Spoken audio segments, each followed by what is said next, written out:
Votre invité aujourd'hui dans la grande interview en direct sur Boursorama, c'est Xavier Martiré. Bonjour. Bonjour. Merci d'être là avec nous, président du directoire d'Elis, numéro 1 européen de la blanchisserie industrielle. Tiré à quatre épingles, magnifique. Bon, plus sérieusement, tous les clignotants d'Elis, ils sont au vert.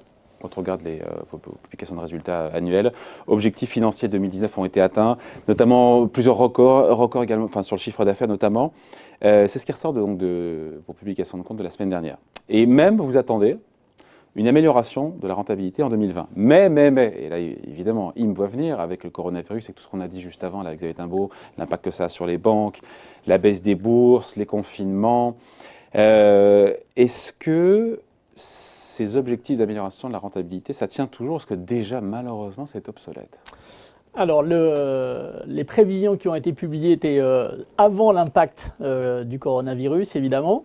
Donc, aujourd'hui, c'est beaucoup trop tôt pour quantifier précisément l'impact de cette crise sur nos résultats pour 2020. À l'époque, vous avez dit très limité, mais bon, ça c'était à l'époque, c'était il y a quelques jours. Alors, il faut quand même mettre en avant le caractère très résilient de notre business model. Donc, vous savez qu'on a l'habitude de publier les résultats de l'entreprise sur plus d'une vingtaine d'années et que Elis a toujours su traverser l'ensemble des crises en préservant sa top line, donc son chiffre d'affaires et également sa rentabilité. Oui, mais dans vos clients que vous avez retirés, il y a l'hôtellerie, il y a la restauration et pour le coup, il y a avec le plongeon du tourisme, les gens qui consomment moins, vous voyez bien pour l'instant, non? Alors, il faut rentrer dans le détail de notre activité. L'hôtellerie-restauration, c'est un quart. Un quart, 25%. 25% de notre activité. Bah ouais, mais un quart qui Donc, cette activité-là comment, va évidemment être impactée. C'est-à-dire qu'on commence à voir les premiers signaux dans nos usines qui traitent du linge pour les hôtels. On commence à voir un ralentissement de l'activité, bien évidemment. Mais un ralentissement modéré, brusque, violent. Comment le quantifier? Comment mettre des mots là-dessus? Alors pour l'instant, ou des chiffres d'ailleurs. Donc pour l'instant, c'est un ralentissement qui est modéré, qui va plutôt en s'accélérant bien sûr, qui concerne plutôt les grandes capitales. Donc on est sur ralentissement de l'activité sur Paris, sur Barcelone, sur Lisbonne, etc. Néanmoins, on a quelques amortisseurs naturels dans notre activité hôtellerie-restauration. Un tiers de notre chiffre d'affaires est fait avec des restaurants qui aujourd'hui sont en train de souffrir un petit peu moins. Et puis on est par ailleurs acteur dans 28 pays, donc on est très fort et numéro 1 en Amérique latine. Aujourd'hui, évidemment, notre activité hôtellerie-restauration en Amérique latine ne souffre pas. On a aussi des clients en Europe du Nord. Aujourd'hui, on est encore un petit peu préservé. Donc l'ensemble de ces facteurs amène un peu de modération, même sur notre secteur d'activité. Donc vous pensez que vous êtes mieux immunisé pour résister encore une fois au ralentissement économique lié aux mesures sanitaires? C'est ça, c'est votre idée, c'est ça que vous voulez vendre? Exactement. On a un profil résilient, on a 3/4 de notre activité qui aura un impact limité dans cette période de crise. Prenons notre... Mais sur le quart qui lui va être impacté, ça sera peut-être suffisant. Et je reviens à ma première question, parce que là il est fort, mais je reviens à la question, est-ce que cet objectif d'amélioration de la rentabilité sur 2020, elle tient toujours? Parce qu'il y a un quart de l'activité qui va être impacté. Donc pour l'instant, rien ne permet de dire aujourd'hui qu'on doit remettre en cause cet objectif. Si je regarde ce qui s'est passé avec les résultats d'Elis sur les 20 dernières années, quels que soient les éléments de crise que l'entreprise a pu traverser, en 2000 c'était la bulle Internet, en 2008 la crise en Europe, 2009 on avait crise en Europe et H1N1, dans tous les cas, on a réussi à être en croissance de chiffre d'affaires et on a préservé la marge. Néanmoins évidemment, si jamais on est sur une crise qui prend une ampleur incroyable et bien plus forte que ce qu'on voit aujourd'hui, évidemment on n'est pas magicien, évidemment on pourra avoir un impact plus fort. Mais je tiens quand même à rappeler que l'hôtellerie-restauration c'est un quart seulement de notre activité. On a 3/4 de notre activité dans des secteurs qui vont être beaucoup moins concernés. Donc c'est quoi? C'est l'industrie? La santé. On a aussi un quart de notre activité, c'est-à-dire qu'on a autant de chiffres d'affaires avec des hôpitaux, des cliniques, des maisons de retraite qu'avec des hôtels. Et c'est bon pour vous le coronavirus? Alors je n'aurais malheureusement pas ce cynisme. Donc on n'a pas aujourd'hui d'effet d'aubaine sur notre activité santé. C'est-à-dire qu'évidemment on a un petit peu plus d'activité dans certaines usines qui traitent du linge pour les hôpitaux et les cliniques. On voit quelques mouvements arrière dans quelques blocs opératoires qui réutilisent du linge en coton plutôt que du linge jetable qui était alimenté par des fournisseurs chinois et aujourd'hui sont en rupture d'approvisionnement. Tout ça est très limité. On est plutôt sur, on va dire, stabilité positive de notre activité d'activité sur la partie santé. Et puis on a aussi la moitié de l'activité sur l'industrie, les commerces et services. Et donc là, on fournit des vêtements professionnels à des grands clients et tout type de clients dans tout type d'activité. Certains secteurs ne sont absolument pas concernés par la crise actuelle. Aujourd'hui, on a un très gros marché avec l'industrie pharmaceutique. Donc on loue et on entretient des vêtements pour cette industrie. Vous imaginez bien qu'aujourd'hui, il n'y a aucune répercussion sur leur niveau d'activité. Je vous sens confiant, mais c'est une posture ou c'est... Non, ce n'est pas une posture, parce qu'à la fin, on est redevable de ce qu'on annonce au marché en fin d'année, que Elis n'a pas l'habitude de ne pas tenir ses engagements. Donc aujourd'hui, on est confiant parce qu'on a un profil de business extrêmement résilient. On l'a démontré, je vous dis, depuis plus de 20 ans. Dans ce qu'on aperçoit aujourd'hui, dans les signaux qu'on observe de ralentissement d'activité dans nos usines, on n'est pas face à une situation dramatique en termes de perte de volume sur les usines qui sont dédiées à l'hôtellerie-restauration. On a beaucoup de moyens d'adapter nos charges à cette baisse d'activité. Donc aujourd'hui, on n'est pas face à une situation dramatique. Et par ailleurs... Même quand vous voyez 7% de baisse du cours aujourd'hui ? Parce que quelque part, quand on vous écoute, on se dit, bon, ils sont bien immunisés, le CAC 40 perd 6%, Elis devrait perdre moins, non, perdez plus. Alors on perd un petit peu plus, c'est frustrant, mais normalement, ça ne doit pas durer. C'est-à-dire que le profil résilient de l'entreprise sera reconnu un jour ou l'autre, j'en suis absolument certain. Donc c'est ce qui nous permet aussi de garder la tête froide. On ne gère pas une entreprise uniquement en fonction de l'évolution du cours de bourse au jour le jour. Que vous regardez tous les jours quand même. Mais à votre avis Pas plus de 5 fois par jour, m'a dit le président d'Arkema en souriant. Bon, voilà, je vais être dans la même moyenne. Bon. Et donc vous êtes convaincu que vous souffrirez moins, alors on revient sérieux, vous souffrirez moins que beaucoup d'entreprises. Bien sûr, on a ce profil extrêmement résilient. Il faut voir aussi la structure de notre mode de facturation. On a une très grosse... C'est de l'abonnement. C'est de l'abonnement avec des montants fixes mensuels. Donc typiquement, quand on loue... Vous êtes propriétaire du linge d'ailleurs. Oui, on est propriétaire du linge. On est propriétaire du linge et donc on loue le linge et on entretient le linge. Et puis vous avez aussi des services comme par exemple des tapis de protection de sol.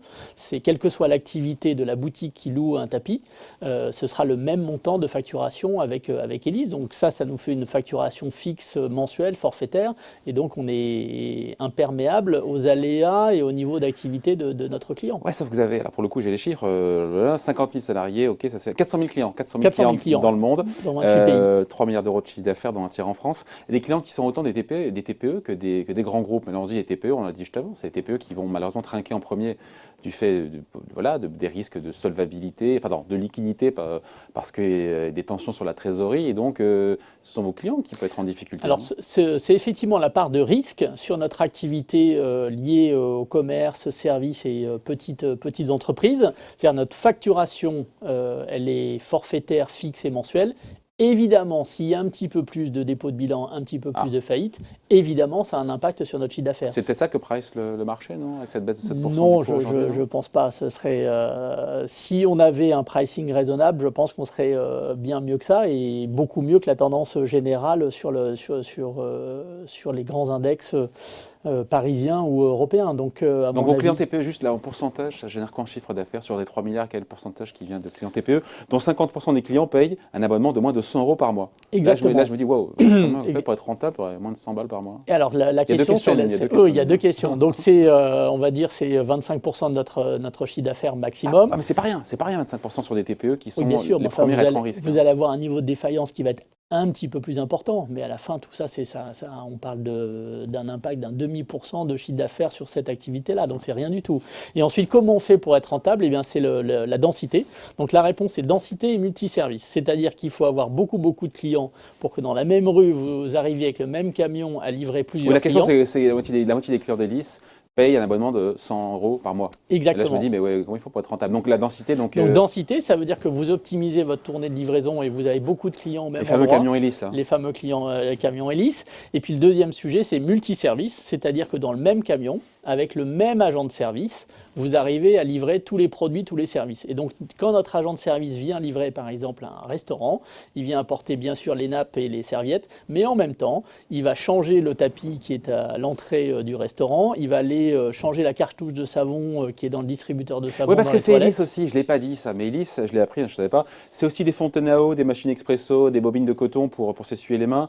vous êtes largement diversifié. Donc Exactement. Ça, et aussi une activité qu'on a lancée il y a quelques années autour de la dératisation et de la lutte contre les nuisibles. Et donc, c'est beaucoup d'activités. Ouais. L'idée, à chaque fois, c'est de se dire, une fois qu'on est présent chez un client, quel type de service supplémentaire on peut lui apporter, sachant qu'évidemment, ça permet d'optimiser nos coûts fixes. Donc, ça optimise le coût de livraison. On a déjà le camion qui s'est arrêté pour livrer du linge. On a déjà un agent de service face au client. Qu'est-ce qu'on peut lui apporter de plus comme service ? Bon, et donc, c'est quoi le taux d'équipement moyen de produits chez vos clients? Alors, on a une moyenne autour de 3 services par client en moyenne à peu près. Et c'est l'objectif, c'est quoi? C'est 3, 4, de pousser 5, tous les ans, de continuer à pousser. On a une large palette de services, comme vous l'avez justement rappelé. Donc évidemment, ça fait partie de la stratégie d'entreprise, de promouvoir ces ventes additionnelles. Nos agents de service, d'ailleurs, c'est très intéressant de souligner qu'ils sont intéressés à la vente de contrats supplémentaires, c'est-à-dire qu'ils sont beaucoup plus que des livreurs, ils sont des agents commerciaux, ils sont responsables de la satisfaction de leur portefeuille de clients, ça va toujours être le même agent de service pour un client donné, et ils vont être rémunérés sur les contrats supplémentaires qu'ils vont être capables de signer avec ces clients. Et donc ça, c'est un modèle qui est extrêmement vertueux, parce qu'ils savent que pour pouvoir signer un contrat supplémentaire, il faut d'abord avoir une qualité de service impeccable. Ouais. Je vous sens finir là-dessus, excessivement confiant, Roland. Pas excessivement. Je vous sens vraiment confiant par rapport. On vit une journée noire quand même. On a déjà vécu 15% de baisse sur le CAC 40. On en perd encore 6 aujourd'hui. Et vous dites jusqu'ici, de ce que vous voyez, alors, il n'y a pas de raison d'imaginer que les résultats 2020 soient impactés. Je ne suis pas en train de dire que les résultats 2020 n'auront aucun impact. Ça va dépendre de la durée et de l'amplitude de cette crise. Donc, tout à l'heure, vous soulignez avec votre précédent invité que c'était par nature une crise qui devrait s'arrêter dans quelques mois. Donc ça permet de limiter l'impact. Aujourd'hui, si on ne va pas plus loin sur les mesures de confinement et d'interdiction de voyage partout, on voit un impact limité sur l'hôtellerie. Le confinement en Italie de 15 millions d'Italiens, c'est quelque chose qui vous fait trembler en termes de... Mais très bon exemple, on a une usine à Milan. Grosse usine à Milan. Ouais. Mais aujourd'hui, ce matin, l'usine elle est ouverte, elle fonctionne normalement. J'ai l'ensemble de mes salariés. Il y avait un absent ce matin dans l'usine. C'est une usine qui sert du vêtement pour l'industrie pharmaceutique et du linge pour les hôpitaux. Donc on a besoin de notre activité. Donc aujourd'hui, les mesures de confinement qui sont exposées sur cette partie de l'Europe, en Italie, pour l'instant, n'a pas d'impact sur notre activité, notre usine de Milan. Ouais. Et je me dis souvent, dans quelle mesure une baisse de cours boursier, on est à 27% depuis le début de l'année, mais vous n'êtes pas le seul, encore une fois, dans quelle mesure ça a un impact sur la bonne marche de l'entreprise où on se dit, tiens, on va lever le pied un petit peu sur les recrutements, sur les investissements. Rien n'est remis en cause pour l'instant, mais est-ce qu'à partir de quel moment on se dit, alors, il faut pas gérer une entreprise en regardant le cours de bourse, on l'a déjà évoqué. Évidemment, il faut être attentif parce que ça reste le sort de nos investisseurs. On y est évidemment très sensible. Et donc, je ne vais pas vous dire que je ne regarde pas l'évolution du cours de bourse. Maintenant, la stratégie de l'entreprise, les grandes décisions qui sont prises pour Elis, elles ne sont pas prises en fonction de l'évolution du cours de bourse sur une semaine, sur un mois ou sur 2 mois. Et aujourd'hui, on a la chance d'avoir un business model extrêmement résilient. On a la chance d'avoir une entreprise qui est extrêmement rentable, qui dégage un très fort flux de trésorerie, beaucoup de cash flow. Donc il n'y a pas lieu de prendre des mesures court terme, d'urgence, de réduction de recrutement, etc. Le truc n'aurait aucun sens. On doit adapter bien sûr l'entreprise à une baisse de volume dans une partie de nos blanchisseries. Et évidemment, on le fait. C'est comme ça qu'on arrive à préserver notre marge quand il y a une baisse d'activité. Mais pour le reste, on a aussi beaucoup de projets sur du moyen long terme et il n'y a aucune raison de ralentir ces projets-là. 50 000 salariés dans le monde, dont 11 000 en France, chez Elis. Dans cette crise sanitaire, quelles sont les dispositions, quelles sont les mesures sanitaires que vous avez prises pour protéger vos salariés, éviter la transmission de... On a entendu beaucoup de choses, on a eu beaucoup de patrons de CAC 40 qui nous ont dit les déplacements à l'étranger maintenant sont annulés ou alors il faut qu'il y ait une autorisation spécifique. Est-ce que vous mettez en place du télétravail? Est-ce que les commerciaux ne vont plus en rendez-vous mais font ça par téléphone ou par visioconférence? Quelles mesures ont été prises concrètement? Vous venez de résumer une grande partie du plan d'action comme tout le monde, décidé par l'entreprise. Donc malheureusement, il n'y a pas plus d'originalité dans les mesures qui ont été décidées. Donc il y a évidemment des cellules de crise dans chacun de nos pays, une cellule de crise au niveau du groupe. Et puis ensuite, on suit scrupuleusement les préconisations de chacun des pays dans lesquels nous opérons. Et puis ensuite, des mesures classiques, évidemment, de prévention. Donc ce n'est pas le moment d'aller organiser beaucoup de voyages. On avait, un un voyage organisé pour nos 120 meilleurs commerciaux en Europe. Ils allaient tous à Où ça Cuba pendant une semaine. Ah. On dit que même s'il n'y a pas de risque à Cuba, c'est pas le moment d'aller mélanger 120 commerciaux. Ça fait des économies en plus. Hein. Non, parce que c'est repoussé à la fin d'année, parce que savoir reconnaître le talent et l'efficacité des commerciaux, c'est absolument essentiel. Donc on ne va absolument pas faire une économie sur ce type de prestations. Donc évidemment, comme tout le monde, on a pris quelques mesures pour limiter les voyages au strict nécessaire. Donc évidemment, ensuite, on a l'ensemble des mesures classiques de prévention dans les usines, avec mise à disposition d'équipements de protection du personnel, de gel hydroalcoolique, etc. etc. Bon, espérons que tout ça ne dure que quelques semaines ou quelques mois. C'est votre scénario central, comme tout le monde d'ailleurs. Pour l'instant, rien ne nous fait dire que ce soit le moment de travailler sur un autre scénario. Bon. Et on sort un peu des clous, mais la réaction des politiques publiques, ce que font les banques centrales, les gouvernements, les plans d'aide, c'est quelque chose que vous regardez de loin, parce que ce n'est pas votre business, mais où vous vous dites la réponse elle est appropriée, c'est pas suffisant Alors, on est évidemment quand même très attentif à ce type de décision. Quand on voit des taux qui baissent, c'est plutôt bien pour nous. Hein. Donc, oui. On a un peu de dette. Voilà, j'allais y venir, tiens. Non, mais ça. Transition est bien faite. Non, parce qu'il y a un endettement, effectivement, qui est dette nette sur excédent brut d'exploitation supérieur à 3. Oui. Et donc, pour le coup, il y a cette idée qu'aujourd'hui, on voit de plus en plus de boîtes qui sont mal notées, ce qui n'est pas votre cas, mais qui aujourd'hui, on se dit, bah, tiens, est-ce qu'elles seront en capacité de bien honorer leurs dettes, la charge d'intérêt. Donc pour vous, c'est plutôt une bonne situation? Alors, tant que le business model est résilient. Voilà, exactement. Donc c'est évidemment une préoccupation légitime. Après, il faut toujours regarder un levier d'endettement au regard d'une génération de cash et d'une sécurité sur cette génération de cash. Et quand vous avez un business qui est à la fois très résilient et en même temps générateur de beaucoup de cash flow, ça supporte des niveaux d'endettement importants. Et donc c'est une opportunité, cette baisse de taux pour vous, pour renégocier on a aujourd'hui une dette qui est déjà pas chère. Globalement, en moyenne, le coût moyen de notre dette, c'est 1,5%. Avec des échéances de très long terme. On n'a aucune échéance d'ici 2023, donc on était déjà dans une posture plutôt très favorable. Donc c'est sûr que si on voit en plus aujourd'hui le taux d'intérêt qui baisse, ça va plutôt dans le bon sens. Mais ce n'était pas un sujet de préoccupation.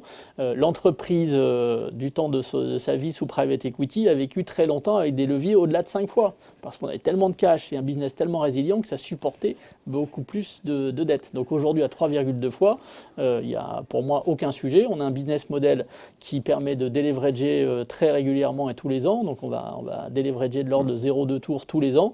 Donc pour moi, ça, ce n'est pas un sujet d'inquiétude. Pour Elis, jusqu'ici, on finit là-dessus, jusqu'ici tout va bien, sauf si, et là je vous laisse finir la phrase. Mais je vous la laisse finir, sauf si quoi? Sauf si on a un niveau de crise qui dépasse tout ce qu'on peut prévoir aujourd'hui. Et là, on ne sera pas magicien. Et évidemment, on pourrait souffrir beaucoup plus. Mais arrêtons de nous faire peur sur des projections que personne ne peut anticiper aujourd'hui. Voilà qui est très clair. Merci d'avoir été avec nous. Xavier Martiré, donc, le président du directeur d'Elis, donc numéro 1 européen, de la blanchisserie industrielle, invité de la grande interview en direct sur Boursorama. Merci. Merci.